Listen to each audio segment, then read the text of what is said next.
Good morning to all. पिछले lecture में हमने प्लेटो के समय में तत्कालीन जो 3 धारणाएं थी न्याय के संबंध में, क्रांतिकारी सिद्धांत, परंपरागत सिद्धांत, कार्यकरण सिद्धांत, इनका हमने अध्ययन किया था। प्लेटो ने न्याय की इन तीनों धारणाओं को अस्वीकार किया है। प्लेटो इन तीनों ही धारणाओं से सहमत नहीं है। इन तीनों धारणाओं में न्याय को बाह्य वस्तु माना गया है।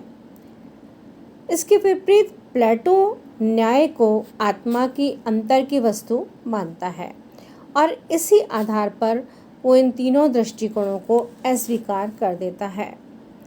प्लेटो का मानना है कि न्याय मानव आत्मा की उचित अवस्था और मानवीय स्वभाव की प्राकृतिक मांग है।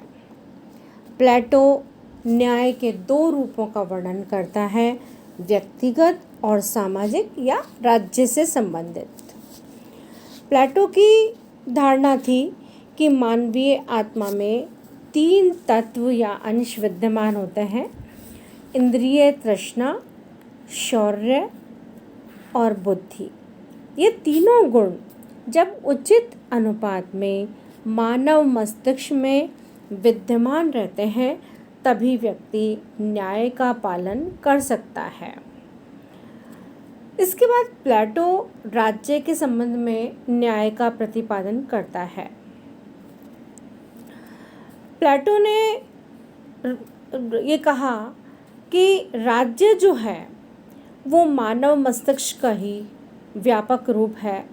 राज्य बलूत के वृक्ष अथवा चट्टानों से नहीं निकलते, वरन वे उन लोगों के मस्तिष्क और चरित्र का परिणाम होते हैं जो उनमें निवास करते हैं।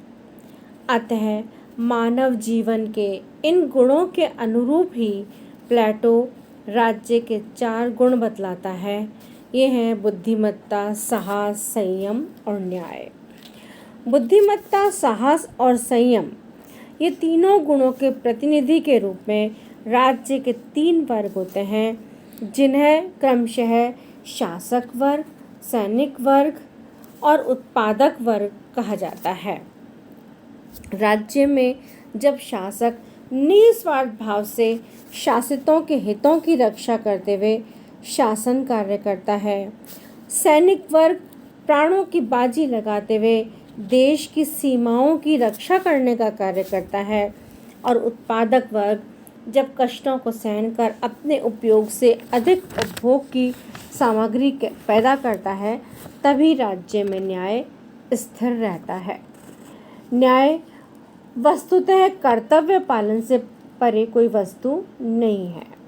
न्याय क्या है, उसका अधिवास कहाँ है, इसका उत्तर देते हुए प्लेटो ने अपने प्रसिद्ध ग्रंथ रिपब्लिक में लिखा कि यह अपने निश्चित स्थान में अपने कर्तव्यों का पालन करना और दूसरों के कर्तव्यों में हस्तक्षेप न करना ही है, और इसका निवास स्थान अपना निश्चित कर्तव्य पूरा करने वाले प्रत्येक नागरिक के मन में है।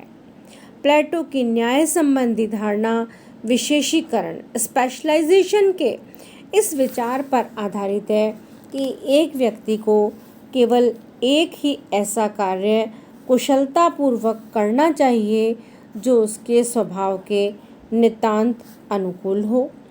प्लेटो के इस न्याय सिद्धांत के संबंध में बार्कर ने लिखा कि न्याय का अर्थ है प्रत्येक व्यक्ति द्वारा उस कर्तव्य का पालन जो उसके प्रकृतिस्थ गुणों एवं सामाजिक स्थिति के अनुकूल हैं।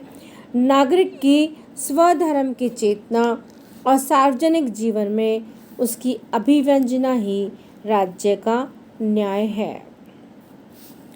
प्रसिद्ध विचारक फॉस्टर ने अपनी पुस्तक मास्टर्स ऑफ पॉलिटिकल थॉट में लिखा कि प्लेटो के सामाजिक न्याय का विचार भवन निर्माण करने वाले एक शिल्पी अथवा वास्तुकार जैसा है, जिस प्रकार प्रधान शिल्पी या वास्तुकार भवन निर्माण के कार्य में किसी प्रकार की त्रुटि न आने देने के लिए विभिन्न प्रकार के कारीगरों पर नियंत्रण और अनुशासन रखता है, उसी प्रकार समाज में न्याय में मनुष्य से उनका कर्तव्य पूरा करते हुए उन पर इस प्रकार से नियंत्रण रखता है कि वे सामर्थ्यवान होते हुए भी अपने क्षेत्र से बाहर न जाएं, स्वधर्म पालन करें तथा समाज के सभी अंगों में सामंजस्य बना रहे।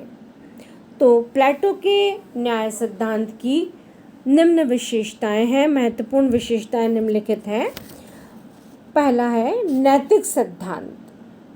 प्लेटो के जो न्याय संबंधी धारणा है वो वैधानिक नहीं है वरन नैतिक है और सर्वव्यापी है। इसमें मानव के केवल वैधानिक कर्तव्यों का ही नहीं वरन समस्त कर्तव्यों का उल्लेख किया गया है। नेक्स्ट विशेषता है न्याय जीवन का एक आंतरिक तत्व और संतुलनकारी धारणा है। प्लेटो का ये मानना है कि न्याय कोई कृत्रिम या बाह्य वस्तु नहीं होकर मनुष्य के अंतःकरण की एक पवित्र भावना है जिसका आधार आत्म संयम और आत्म त्याग है। उन्होंने इस बात पर बल दिया है कि जीवन में अति को नहीं वरन संतुलन को अपनाया जाना चाहिए। नेक्स्ट विशेषता है कार्य विशिष्टता का सिद्धांत। न्याय सिद्धांत के अनुसार मानवीय जीवन के 3 तत्व हैं, विवेक, साहस और तृष्णा। मानवीय जीवन के इन तीनों तत्वों के अनुरूप ही राज्य के नागरिकों को 3 वर्गों में विभाजित किया जा सकता है, शासक वर्ग, सैनिक वर्ग और उत्पादक वर्ग। इनमें से प्रत्येक वर्ग को अपना मन लगाकर अपने मनोयोग से अपने आप को उस कार्य में लगाए रखना है जो कार्य उनकी प्रकृति के अनुकूल है। कार्य विशिष्टता में यह बात भी सम्मिलित है कि व्यक्ति के द्वारा अन्य व्यक्तियों के कार्यों में हस्तक्षेप न किया जाए। इसी प्रकार नेक्स्ट विशेषता है प्लेटो के न्याय सिद्धांत की अति व्यक्तिवाद का विरोधी और सावयव एकता का सिद्धांत। प्लेटो के न्याय सिद्धांत की एक प्रमुख विशेषता यह है कि व्यक्ति समष्टि का एक अंग है और समाज के विकास में ही व्यक्ति का विकास निहित है। कार्य विशिष्टता का सिद्धांत वर्गों और व्यक्तियों में भिन्नता उत्पन्न करने के लिए नहीं वरन एकता उत्पन्न करने के लिए अपनाया गया है। न्याय सिद्धांत में व्यक्ति बनाम राज्य जैसी कोई स्थिति नहीं है। इसमें व्यक्ति राज्य के लिए है और राज्य के प्रति उसके कर्तव्य ही हैं, अधिकार नहीं। प्लेटो ने रिपब्लिक में स्पष्ट लिखा कि नागरिकों में कर्तव्य भावना ही राज्य का न्याय सिद्धांत है। प्लेटो के न्याय सिद्धांत की नेक्स्ट विशेषता है दार्शनिक शासक। प्लेटो ने अपनी रिपब्लिक में यह लिखा कि न्याय की प्राप्ति के लिए यह आवश्यक है कि राज्य की जो शासन व्यवस्था है वो बहुत ही विवेकशील, निस्वार्थी और कर्तव्यपरायण व्यक्तियों के हाथों में हो। उपरोक्त गुणों से युक्त व्यक्ति समूह को ही प्लेटो के द्वारा दार्शनिक शासक का नाम दिया गया है।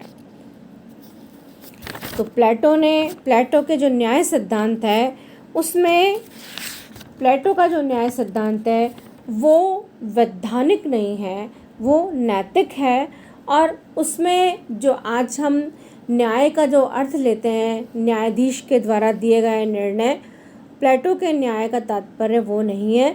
प्लेटो की जो न्याय संबंधी धारणा है वो नैतिक है और उन्होंने मानवीय आत्मा के 3 गुणों के आधार पर उन्होंने राज्य को 3 भागों में बांटा है। इस प्रकार से प्लेटो जो है, प्लेटो ने कहा कि तीनों ही वर्ग, जो शासक वर्ग है, सैनिक वर्ग है, उत्पादक वर्ग है, ये तीनों ही वर्ग अपने अपने कर्तव्य को करते रहें और दूसरों के कार्यों में हस्तक्षेप न करें, यही न्याय है।